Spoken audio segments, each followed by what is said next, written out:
Quarter ফাইনালের high voltage ম্যাচে 2-0 গোলের ব্যবধানে মরক্কোকে পরাজিত করে ফ্রান্স এবার বিশ্বকাপের সেমিফাইনালে উঠে গেছে। প্রথমার্ধের 25 মিনিটে কিলিয়ান এমবাপ্পের পেনাল্টি মিস হওয়ায় ফরাসি দর্শক সমর্থকরা কিছুটা হতাশ হয়ে পড়েছিলেন। প্রথমার্ধ গোল শূন্য শেষ হলো, দ্বিতীয়ার্ধে 60 মিনিটে কিলিয়ান এমবাপ্পেই প্রথম গোল করেন।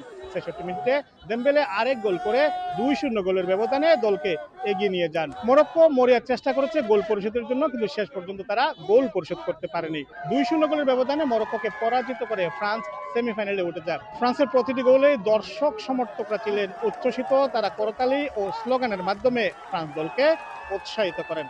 এদিকে ফ্রান্সের বিজয়ে উচ্ছ্বাস আর আনন্দ প্রকাশ করেছেন ফরাসি দর্শক সমর্থকরা।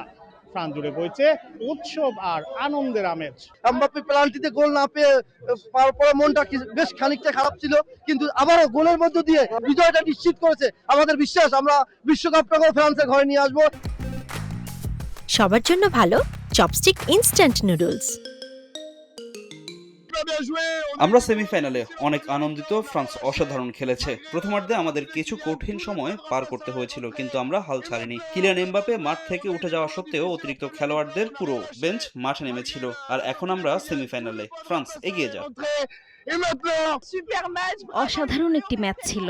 সাবাশ লেস ব্লু, ফ্রান্স এগিয়ে যাক। আমরা তোমাদের জন্য অত্যন্ত গর্বিত। ফ্রান্স এখন সেমিফাইনালে, এটা আমাদের জন্য অনেক আনন্দের। এটা একটা অসাধারণ ম্যাচ ছিল।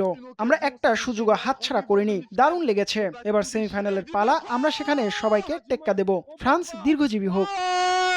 রাজধানী প্যারিসে এদিনও ফ্যান জোন ও বার রেস্টুরেন্টগুলিতে ছিল উপচে পড়া দর্শকদের ভিড়। কিলিয়ান এমবাপ্পেদের হাত ধরে এবারের বিশ্বকাপ ফ্রান্সে আসবে এমন প্রত্যাশাই করতেন ফরাসি দর্শক সমর্থকরা।